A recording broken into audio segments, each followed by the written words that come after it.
कहानी की शुरुआत में हम गॉडेस नुआन को देखते हैं जो कि अपनी मेन कैरेक्टर से माफी मांग रही थी। माफ करना, तुम गलती से आ गए। अदरवर्ल्ड समनिंग स्पेल रैंडमली लोगों को सिलेक्ट करता है। तुम लिस्ट में नहीं थे, पर पता नहीं कैसे तुम लटक के आ गए। अदरवर्ल्ड समनिंग स्पेल बहुत ही ज्यादा खतरनाक होती है, इतनी खतरनाक कि पूरी दुनिया भी तबाह हो सकती है। इसीलिए इसका यूज करना फॉरबिडन है, लेकिन कुछ गधों ने बिना पूछे इसका यूज कर लिया। जैसे ही मुझे पता लगा मैं इसे रोकने पहुंच गई, लेकिन मैं वक्त पर नहीं पहुंच पाई और इसीलिए मुझे टेम्पररी तुम्हें यहाँ बुलाना पड़ा। जो सच में समनिंग के लिए सिलेक्ट हुए थे वो अपनी अपनी जगह पर जा चुके हैं। या मैं गलती से आ गया ना, तो मुझे वापस भेजो यार। अच्छा, वो तो नहीं होगा। मैं गुस्से में थी तो मैंने उस स्पेल को पूरी तरह से खत्म कर दिया ताकि दोबारा उसका कोई यूज न कर सके। यानी यहाँ पर तुम अटक चुके हो और वैसे भी तुम्हारा शरीर भी खत्म हो चुका है। तुम्हारे पास सिर्फ एक ही चॉइस है इस न्यू वर्ल्ड में अपनी जिंदगी फिर से शुरू करने का। पर तुम बाकियों के साथ एम्परर में भी नहीं जा सकते क्योंकि तुम्हें हीरो की तरह सिलेक्ट नहीं किया गया था,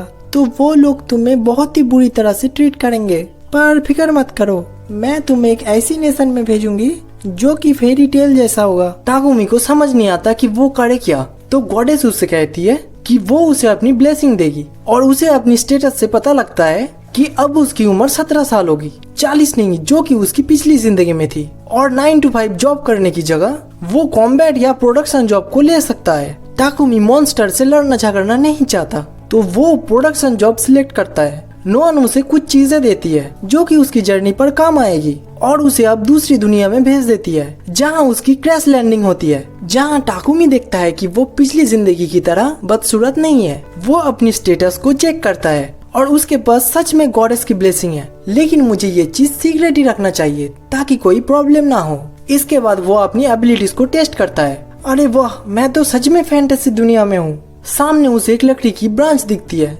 जिस पे वो अपने ब्लैक स्मिथिंग स्किल का यूज करता है और उसे एक स्पीयर में बदल देता है और ऐसा करने की वजह से उसे वुड वर्किंग स्किल भी मिल जाती है। फिर वो अपनी अप्रेजल स्किल का यूज करता है तो उसे पता लगता है कि उसके पास जड़ी बूटियों का भंडार लगा हुआ है और वो जल्दबाजी में सारे के सारे उखाड़ लेते हैं, लेकिन इन्हें रखने के लिए उसके बैग में जगह नहीं थी। और तभी उसे याद आता है कि गॉडेस ने उसे एक स्पेशल आइटम बॉक्स दिया था जिसके अंदर वो अनलिमिटेड सामान स्टोर कर सकता है। तभी अचानक से वहाँ एक बालिका आ जाती है जो कि उससे मदद मांग रही थी और वो लड़ने के लिए तैयार हो जाता है। यार, ये कितना प्यारा दिखता है। तभी वो रैबिट उसके ऊपर हमला कर देता है, लेकिन ताकुमी अपनी नए स्पीयर का यूज करके उसे मार गिराता है, जिसकी वजह से उसे स्वॉर्ड्समैन स्किल भी मिल जाती है। मेरी किस्मत अच्छी है या खराब, मेरे को समझ नहीं आ रहा। मैं पहले लड़ाई कैसे जीत गया और ये क्या है? वॉरियर लेवल 1, मुझे कॉम्बैट जॉब नहीं चाहिए थी। और तू बता बे बालिका बधू, इतनी खतरनाक इलाके में क्या कर रही थी?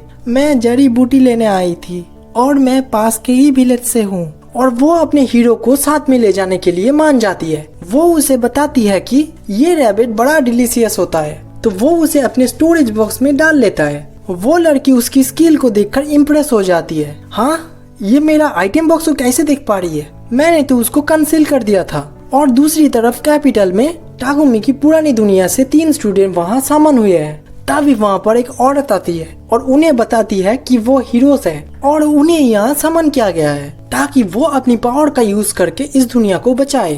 वो खुद को first emperors of the Sildonia empire Elizabeth के नाम से इंट्रोड्यूस करती है। जहाँ दोनों लड़के उसकी खूबसूरती को देखकर लटक रहे थे, उस लड़की को गॉडेस की ब्लेसिंग मिलती है और उसे कहा जाता है कि वो अपने लक पर भरोसा रखे। इससे वो समझ जाती है कि एलिजाबेथ पे भरोसा नहीं किया जा सकता। दूसरी तरफ विलेज में मॉली के पेरेंट्स टाकुमी का शुक्रिया अदा करता है और उसे बताता है कि यहाँ जड़ी बूटियों की कमी नहीं है। ऊपर से क्राफ्टिंग के लिए बहुत सारे मटेरियल्स भी मिल जाते हैं, पर इस विलेज में कोई भी होटल नहीं है।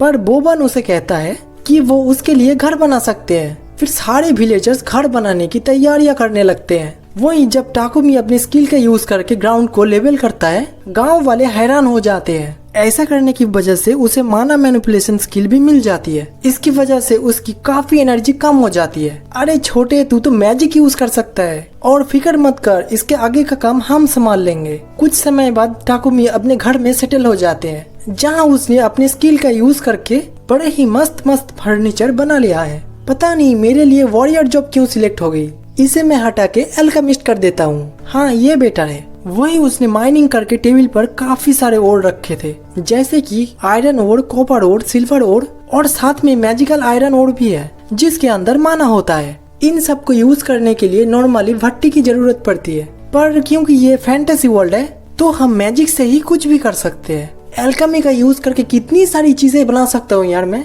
मजा ही आ गया। शाम को मॉली टाकुमी से मिलने जाती है, लेकिन वो जमीन पर सूखी पत्ती की तरह बिखरा हुआ था क्योंकि एक्साइटमेंट के चक्कर में उसने अपना सारा माना यूज कर लिया था। डांट के साथ साथ रिकवर होने के बाद वो फिर से उसी काम में लग जाते हैं, जिसकी वजह से लड़कियों को उस पर नजर रखनी पड़ती है। इसके बाद वो बोबन के साथ भी ब्लैक स्मिथिंग पर काम करता है और अपनी मैजिक का यूज करके एक खतरनाक सा वेपन बनाता है। उसकी वजह से टाकुमी की ब्लैक स्मिथिंग स्किल लेवल 40 पर पहुंच जाता है। इसके बाद वो मॉली के फादर के पास जाता है। क्या आप मुझे कुछ पोषण दे सकते हैं? मैं भी इन्हें बनाना सीखना चाहता हूँ। बिल्कुल मैं दे सकता हूँ, पर जब तुम उन्हें बनाना सीख जाओ उन्हें तुम्हें मुझे बेचना होगा। इसके बाद वो सनकियो की तरह इंग्रेडिएंट्स मिलाकर पोषण बनाने लगता है, लेकिन उसके पोषण का कलर अलग था।